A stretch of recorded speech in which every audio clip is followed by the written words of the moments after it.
Industry is at the heart of everything that we do at NAIT, and we're very engaged with our industry employers. We actually have leaders in industry sitting on our program advisory committees so that our students have all the skills that they need to be successful in their jobs.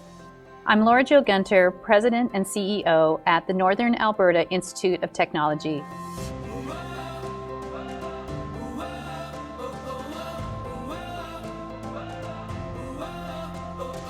Here in Alberta, we're looking at the energy industry far more through a clean tech lens to be able to sustain our energy industry in the province and to continue to create jobs. NAIT, like most polytechnics, we tend to be very practical and hands-on. Our class sizes tend to be smaller. A lot of our work is actually in the labs, in the studios, in the workshops.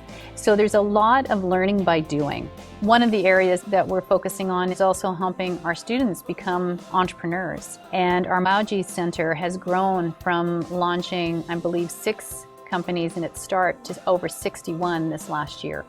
We've also recently started rethinking apprenticeship, and we're looking at how we can apply the apprenticeship model to different industry sectors.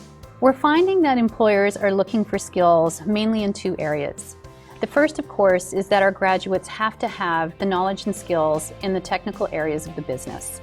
The second is that they want those essential employability skills, but also the ability to be resilient, the ability to be able to pivot in their careers and learn on the job is going to be a great competitive advantage going forward.